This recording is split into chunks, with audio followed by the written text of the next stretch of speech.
Okay, we've reached the 10,000 mile interval for the oil change on a Lexus IS250, and these procedures will work on an IS350 as well. Our first step is to pull the car up onto the ramps so that we can get enough headroom underneath. Of course, once you get out of the car, make sure you put on that emergency brake so it doesn't roll off on you. Okay, now that we've got the car up on the ramps, just want to talk about using a jack and jack stand. When we come in from the front like this, and we want to hit this frame member right here, if you're going to jack it up, and then of course hit the axle over here with your jack stands if that's what you choose to do. Okay, the next thing is to get to the oil filter. And in this case, some bozo took the panel that's coming off right here. So I'm looking from the passenger side towards the driver's wheel, and there's just this little flap that will come down right here. So there's a 10mm screw that's supposed to come in right here, and then there's going to be right over here two plugs. It's kind of the reverse side of this one right here. But and what you'll need to use to get those off is a tool like this. I do recommend not using a flathead screwdriver to pry it out, but use this little pry bar. This one's intended for body panels and whatnot like that, so it's safe and won't destroy the clip that's in there. So make sure you get one of these or a kit to remove that. So it's 3 points, 10mm here, and then the clips right here. So you'll remove that, and then the next step will be to take this cap off of the oil filter. You will need a Toyota oil filter wrench. I'll show that to you in just a second. So we'll pop that on there and then drain it. What we see here is the filter wrench for a Toyota, and we'll note that this on mine is a 7/8 socket. So a lot of people don't have that. Make sure you have that on hand before you attempt. Just stick that socket on there, and I'm using a breaker bar on here instead of a ratchet, just so I don't destroy a ratchet, just in case this thing is tightened up over time. The next step will be to reach up underneath and pull that cap off. Okay, I've got my catch pan in place. I'll be reaching up here to set that wrench on, and we'll pour right down into the catch pan, and I'll show you the next step of opening up the top so that we get a full flow.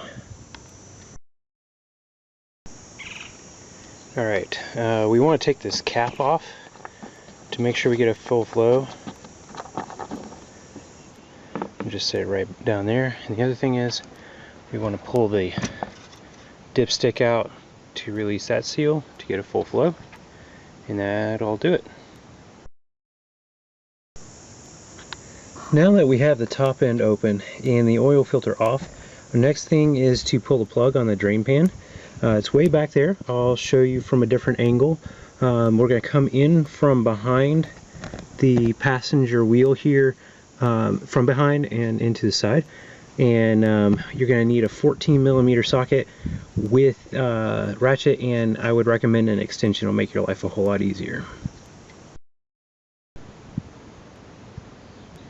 Okay, it's time to drain the oil.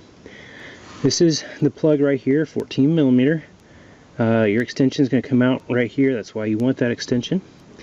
You'll notice that it's in line with the axle. It's important. And or the suspension, I should say. The axle is a little bit of a loose term with this car. And it's going to be directly behind the, so come in this direction, it's directly behind where we remove the oil filter. So we'll pull that off, drain, and put the plug right back in. It's of note that there's a nylon washer on there. We want to replace that every time. It's a good practice to ensure that we don't create any leaks. That nylon washer is only a few cents, so make sure you get it. Our oil has been drained.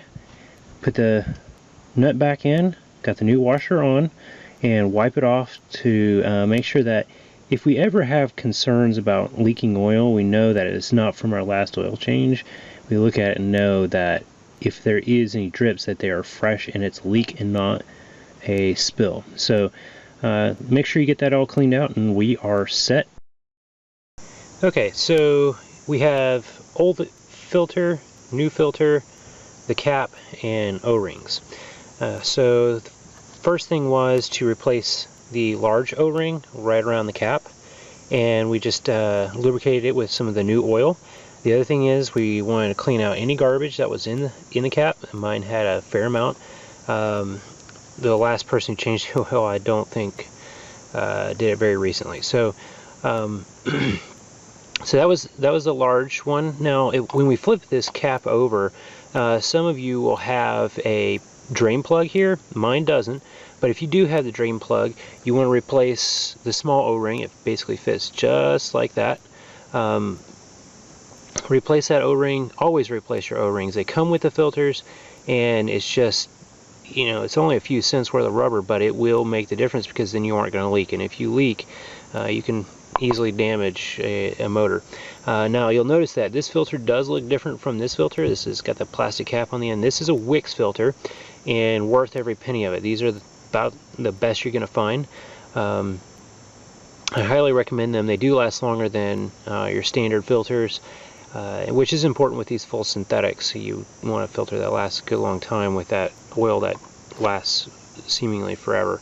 Okay, so we push that down on there, make sure it's good and snug, and then we're ready to run this cap back onto the car. Next up is to add the oil back in. We need 6.7 quarts. That's technically what we need. That translates to just over 6.5 quarts, obviously. So we're going to have 7 quarts on hand, and I've chosen this AMSOIL Signature Series. In my opinion, this is the best oil on the market. Why quibble over a few cents on your car? It's worth every penny of it. So be sure to add those in. We'll probably go to about 6.5 quarts. Check our levels and then add in. One additional note I want to make about this oil is you can get it online. It's great. I think it's worth it. But if it's not convenient for you to do that, the ones I would recommend would be Pennzoil Platinum and Mobil 1. Those have been on the market for a long time, and the science on it suggests that they are really quite a good oil. But the other thing I want to point out is I've chosen 530, and you'll notice that on my cap the oil weight is again 530. Lexus in 2006 at the end of the year sent out a bulletin to all their service managers to start using 520 weight, and the reason behind that is it improves fuel economy just slightly. That's a federal regulation. I'm sticking with the 530, and the reason that is it's better engine protection, and that slight bit of extra fuel economy is just not worth it to me. And if you're in a high heat area like South Texas like I am, then this heavier viscosity is going to be important, so that in the heat it doesn't thin out too much. The engine protection, it's just worth it. Okay, ready to check the oil level. We want it sitting right in between these two dots at the top end, which when I checked it, that's exactly where it was. So we are all set on the fill. The final step will be to reset the oil change indicator light inside the car, and I'll show you how to do that next. Okay, we've just changed our oil in a Lexus IS250, and it's time to reset the oil maintenance light. This procedure also works for an IS350. So the first thing to do is press our start button twice with our foot off of the brake. So this is not going to actually run the vehicle. You can do it with it on, but whatever. Press it twice. Okay. Let's go through the check, and I've actually changed my oil before the light came on, but I need to reset it anyway. We want this odometer on the odometer reading and not on the trip odometer. So we would just select this button, you can see it there cycling through. Okay, so it says ODO, we're on the odometer, that's perfect. Now we'll shut the vehicle off, so we'll push that start button. Okay, now with the motor off, we are going to push the odometer button and hold it, and then we're going to come in here and select the start button like this, and then again. Okay, waiting for those little flashing lights to count down. 2, 1, and okay, we are reset. So once you return back to your odometer reading, you've done what you need, you can turn the vehicle off. You're done.